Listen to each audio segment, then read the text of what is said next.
Ada yang mengatakan bahawa masyarakat purba telah membina struktur-struktur yang sehingga kini masih sukar dijelaskan oleh para pakar. Kuil-kuil yang diukir dari seluruh gunung, bandar-bandar dengan sistem air yang maju, dan batu-batu gergasi yang kelihatan mustahil untuk dipindahkan oleh manusia pada zaman mereka. Persoalannya, bagaimana mereka melakukannya? Dan mengapa ada beberapa struktur purba yang kelihatan terlalu maju untuk zaman mereka sendiri? Dalam video ini, kita akan mengetahui 10 tempat purba yang dikatakan mendahului zaman mereka beribu-ribu tahun. Sebelum kita mula, sila like dan subscribe video ini. Ia sangat bermakna untuk kami sebagai pencipta kandungan. Terima kasih. Dan sekarang, mari kita mulakan. Mohenjo-daro di Pakistan. Mohenjo-daro adalah sebahagian daripada tamadun purba lembah Indus yang kini terletak di kawasan Pakistan. Menurut ahli sejarah dan kajian arkeologi, bandar ini telah dibina lebih daripada 4,000 tahun yang lalu. Dan sehingga kini, ramai pakar masih kagum dengan betapa majunya reka bentuk bandar ini untuk zaman mereka. Pembinaan bandar ini tidak dilakukan secara rawak. Jalan-jalan diatur dalam corak grid. Tetapi yang lebih mengejutkan adalah apa yang terdapat di bawah tanah. Hampir setiap rumah mempunyai sambungan ke sistem saliran. Terdapat terusan yang diperbuat daripada bata yang dibakar. Beberapa saluran pembetung mempunyai penutup. Malah terdapat bukaan pemeriksaan untuk membersihkan saluran tersebut. Dengan kata lain, mereka bukan sekadar membina sebuah bandar. Mereka juga mereka bentuk infrastruktur sanitasi. Menurut laporan National Geographic dan para penyelidik arkeologi, terdapat beberapa rumah yang dikatakan mempunyai versi terawal tanda siram di dunia purba. Ini bukan sekadar hiasan. Ia benar-benar berfungsi. Lantai direka dengan cerun supaya air boleh mengalir. Terdapat paip tanah liat yang disambungkan ke saliran bawah tanah. Dan banyak rumah juga mempunyai perigi. Pada masa itu, di kebanyakan bahagian dunia, masih belum ada sistem kumbahan yang teratur. Mohenjo-daro, seperti sebuah bandar yang mendahului zamannya beberapa ribu tahun. Dan bukan sahaja infrastrukturnya yang menjadi misteri di sini. Sehingga kini, para saintis masih belum dapat sepenuhnya membaca tulisan tamadun lembah Indus. Sekitar tahun 1900, SM, bandar-bandar utama tamadun lembah Indus mula hilang satu demi satu. Sejarawan masih belum pasti apakah punca sebenar kejadian ini. Terdapat beberapa teori mengenai perubahan iklim, perubahan sungai, kemarau, kemungkinan kejatuhan ekonomi atau penghijrahan penduduk. Namun, tiada satu jawapan yang diterima oleh semua orang. Dan selama beribu-ribu tahun, Mohenjo-daro hanya tertimbus di bawah tanah sehingga ia ditemui semula pada abad ke-20. Sebuah kota yang hilang, yang telah wujud jauh mendahului zamannya. Empangan besar Marib di Yaman. Lebih 2,000 tahun sebelum empangan moden dibina, terdapat sebuah kerajaan di semenanjung Arab yang telah membina sistem pengairan yang menghidupkan seluruh wilayah. Menurut rekod sejarah dan kajian ahli arkeologi, empangan ini dibina oleh kerajaan purba Sabah atau Shiba, sebuah tamadun yang menjadi kaya melalui perdagangan kemenyan, mur dan produk berharga lain di laluan perdagangan purba. Masalah utama di wilayah itu dahulu ialah air. Hujan tidak menentu, iklim panas dan sukar untuk menyokong pertanian secara besar-besaran. Jadi apa yang mereka lakukan ialah mengawal air banjir bermusim dengan menggunakan empangan yang sangat besar. Ia bukan sekadar sekatan air yang biasa. Terdapat terusan pengairan bersepadu, saluran limpah, mekanisme kawalan banjir dan sistem untuk mengarahkan air ke kawasan pertanian. Disebabkan ini, kawasan pertanian yang luas wujud di tengah-tengah persekitaran yang kering. Menurut ahli sejarah, lebihan pengeluaran makanan dari sini telah membantu memperkayakan kerajaan Shiba dan menjadikannya pusat perdagangan yang penting di Timur Tengah purba. Ia juga mempunyai kaitan dengan kisah-kisah dalam Bible Ibrani dan Al-Quran mengenai Ratu Sheba. Tetapi yang lebih mengagumkan, empangan itu bertahan lebih dari 1,000 tahun. Ia telah dibaiki dan diperkuat berulang kali oleh pelbagai generasi. Dan walaupun mereka tidak mempunyai teknologi konkrit moden atau tertulang keluli, mereka berjaya membina struktur yang mampu bertahan dalam keadaan padang pasir yang ekstrim selama berabad-abad.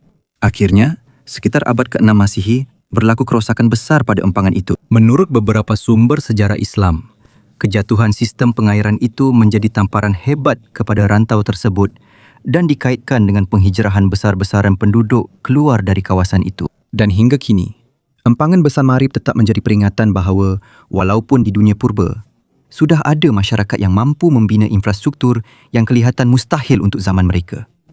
Masuda Iwafuni, Jepun. Di sebuah kawasan yang tenang di Jepun, terdapat sebuah batu gergasi yang terbaring yang sehingga kini masih menjadi misteri kepada ahli arkeologi. Ia bukanlah kuil terkenal, bukan juga sebuah istana, dan tiada sejarah yang jelas mengapa ia dibina.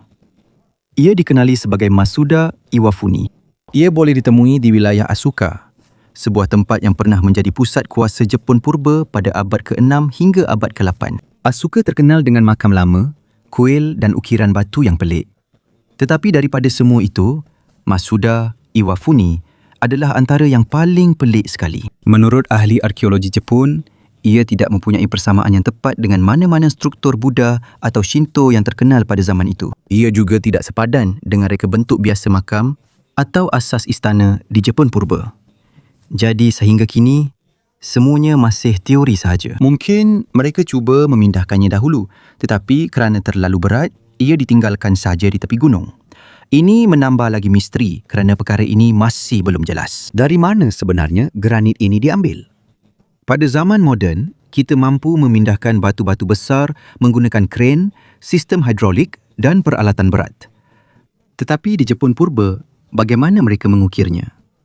Bagaimana mereka meletakkannya di sana?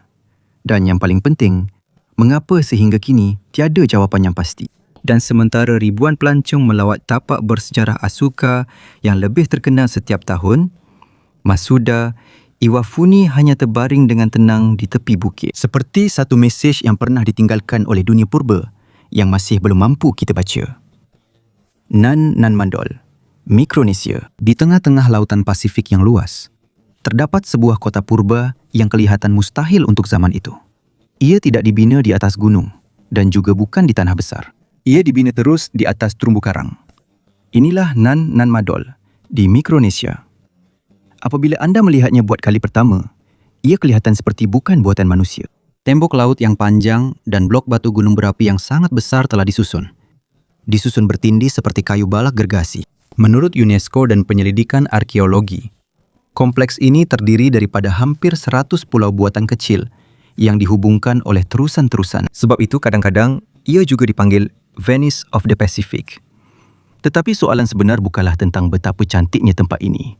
Soalannya ialah bagaimana mereka membinanya. Batu-batu yang digunakan di sini ialah tiang basalt. Formasi batu gunung berapi yang berat dan secara semula jadi berbentuk tiang. Sebahagian daripadanya dianggarkan seberat beberapa tan setiap satu. Dan menurut kajian, kebanyakan batu ini bukan berasal dari tapak pembinaan itu sendiri.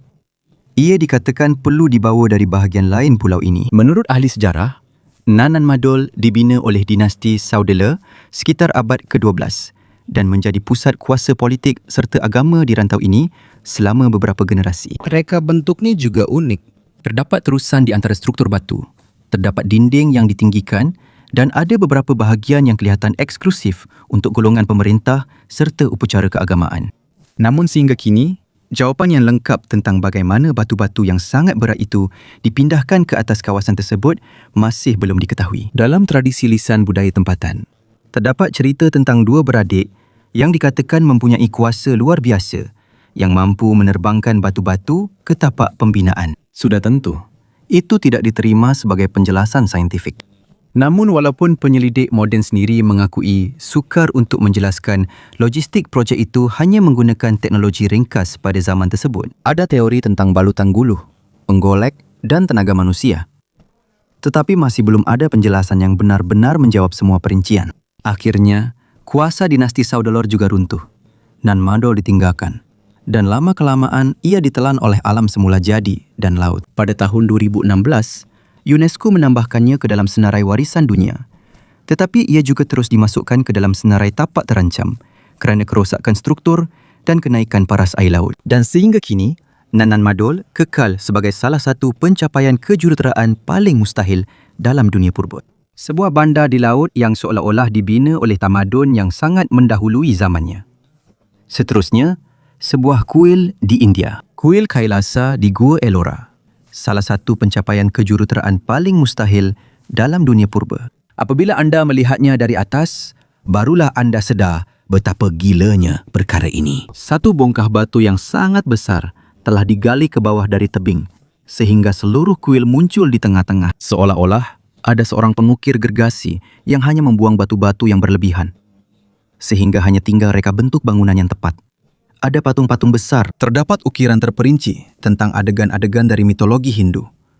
Dan butiran yang paling penting, semuanya berasal dari satu batu sahaja. Menurut ahli sejarah dan kajian arkeologi, kuil ini dikaitkan dengan Raja Rashtrakuta Krishna yang pertama pada abad ke-8 Masihi. Namun sehingga kini, masih terdapat perdebatan tentang berapa lama sebenarnya ia dibina.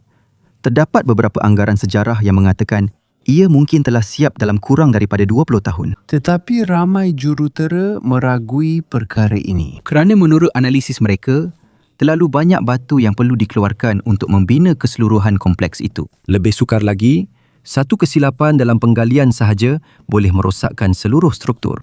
Jika terukir terlalu dalam di bahagian yang salah, batu itu tidak boleh dikembalikan seperti asal. Ini bermakna mereka perlu memikirkan bentuk akhir kuil sebelum mula mengukir gunung. Sebab itu, hingga kini masih ramai arkitek dan jurutera Yang mengagumi tahap perancangan ruang yang diperlukan untuk melakukan ini. Masih ada beberapa pihak yang mengatakan, walaupun dengan teknologi moden, ia tetap akan menjadi rumit untuk mengulangi proses yang sama dengan cara yang tepat seperti yang dilakukan dahulu. Dan bukan sesai saja sebab mengapa kuil Kailasa terkenal. Ia juga dikenali kerana ketahanannya. Terdapat cerita bahawa pada zaman Empayar Mughal, kononnya orang-orang Maharaja Aurangzeb telah cuba untuk memusnahkannya. Tetapi walaupun bertahun-tahun cubaan dilakukan, kesannya sangat minimum.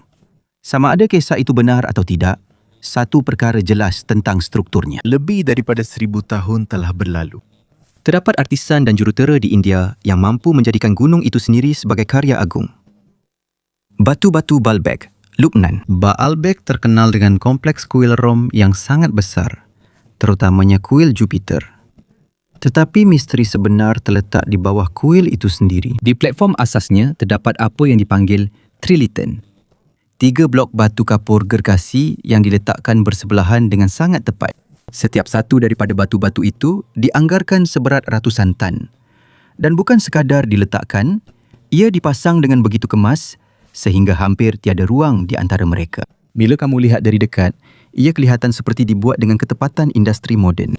Menurut bukti arkeologi, batu-batu itu digali dari kuari yang terletak beberapa ratus meter dari kompleks kuil.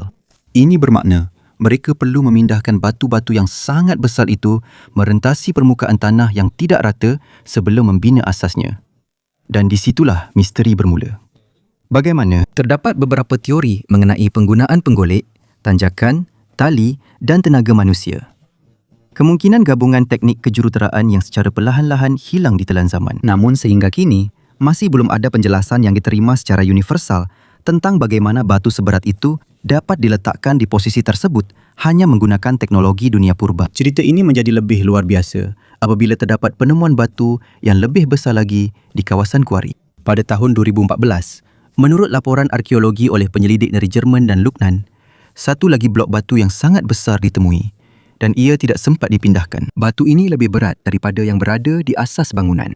Nampaknya mereka merancang untuk menggunakan batu yang lebih besar lagi. Tetapi rancangan itu tidak diteruskan. Tidak jelas mengapa, mungkin kerana batu itu terlalu berat walaupun untuk mereka. Mungkin projek itu telah berubah. Atau mungkin berlaku krisis politik atau ekonomi pada masa itu. Terdapat juga perdebatan sama ada platform asas itu adalah pembinaan Rom semata-mata atau mungkin ada tamadun yang lebih tua yang telah memulakannya sebelum kedatangan orang Rom. Sehingga kini masih tiada jawapan muktamad. Tetapi ada satu perkara yang pasti. Dalam sejarah kejuruteraan, Baalbek adalah salah satu peringatan paling jelas bahawa terdapat pembina purba yang mampu melaksanakan projek berskala besar yang masih sukar difahami walaupun pada zaman moden. Newgrange, Ireland. Pada pandangan pertama, ia hanya kelihatan seperti sebuah bukit besar. Tetapi di dalam gundukan besar itu terdapat laluan batu yang panjang yang terus menuju ke sebuah bilik di tengah-tengah. Dan di sinilah bahagian yang mengejutkan bermula. Setiap kali solstis musim sejuk, hari paling pendek dalam tahun di hemisfera utara, sinar matahari masuk tepat melalui bukaan kecil di atas pintu masuk. Cahaya itu akan melalui laluan sempit dan akan terus mengenai ruang dalam. penjajaran ini bukanlah secara rawa. Ia sangat tepat sehingga kesan tepat ini hanya berlaku selama beberapa minit setiap tahun. Ini bermakna mereka yang membina Newgrange lebih 5,000 tahun lalu sudah mempunyai pemahaman yang mendalam tentang pergerakan matahari dan kitaran musim. Menurut ahli sejarah dan ahli arkeologi, kemungkinan solstis musim sejuk sangat penting dalam kepercayaan mereka kerana ia melambangkan kembalinya cahaya selepas bahagian paling gelap dalam setahun. Tetapi bukan hanya penjajaran astronomi yang menjadikan Newgrange istimewa. Sehingga kini, ruang dalamannya masih kering. Lebih 5,000 tahun, hujan, angin dan cuaca sejuk Ireland. Namun, bumbung korbel struktur ini tetap kukuh, tanpa simen, tanpa tertulang keluli. Batu-batu itu disusun dan dipadankan dengan teliti, supaya air secara semula jadi mengalir keluar dari struktur. Seolah-olah ini adalah kejuruteraan kalis air purba. Dan sementara para saintis terus mengkaji Newgrange, satu perkara jelas. Ia bukan dibina oleh masyarakat primitif yang serba asas. Ini adalah sebuah tamadun yang mampu menggabungkan astronomi, kejuruteraan dan reka bentuk simbolik dengan cara yang masih mengagumkan walaupun pada zaman moden. Gereja-gereja yang dipahat daripada batu di Lalibela, Ethiopia. Di pergunungan Ethiopia, terdapat satu tempat yang kelihatan seolah-olah bukan buatan manusia.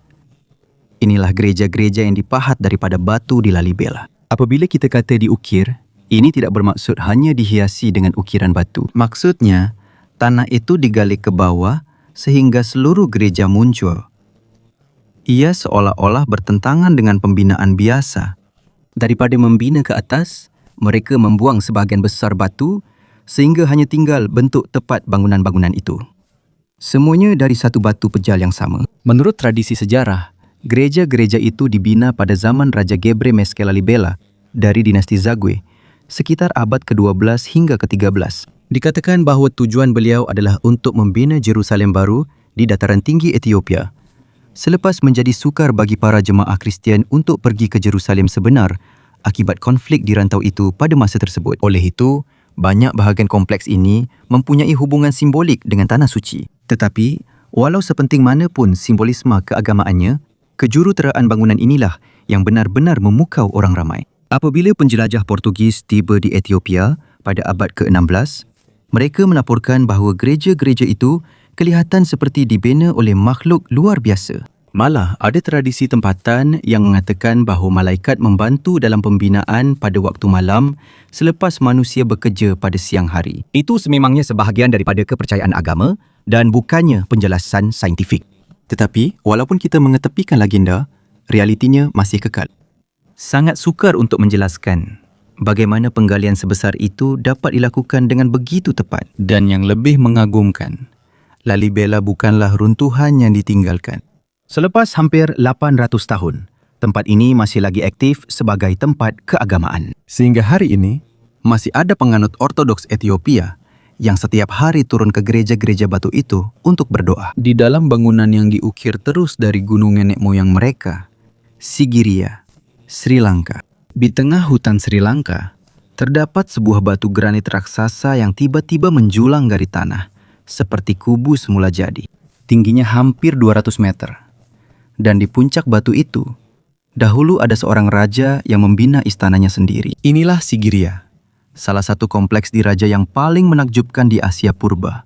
Menurut catatan sejarah Sri Lanka, seperti Mahabamsa, Raja Kashyapa naik tahta selepas merampas tahta daripada ayahnya sendiri. Sementara itu, pewaris sah yang sebenar, Moggallana, menarikan diri ke India. Dan Kashyapa tahu bahawa suatu hari nanti, saudaranya akan kembali untuk menuntut semula kerajaan. Jadi, daripada tinggal di ibu kota tradisional, dia memilih untuk menjadikan batu besar Sigiriya sebagai kubu pertahanannya. Tetapi, ini bukan sekadar tempat persembunyian tentera. Dia telah menjadikannya sebuah kota diraja yang sangat maju. Di kaki batu itu, mereka membina taman yang dirancang secara geometri dengan terusan, kolam dan pancutan air. Di sinilah kejuruteraan mereka benar-benar mengagumkan. Sehingga hari ini, ia masih berfungsi. Beberapa pancutan air purba di Sigiriya ketika musim hujan. Menurut ahli arkeologi, sistem ini menggunakan saluran air bawah tanah dan tekanan semula jadi dari ketinggian air.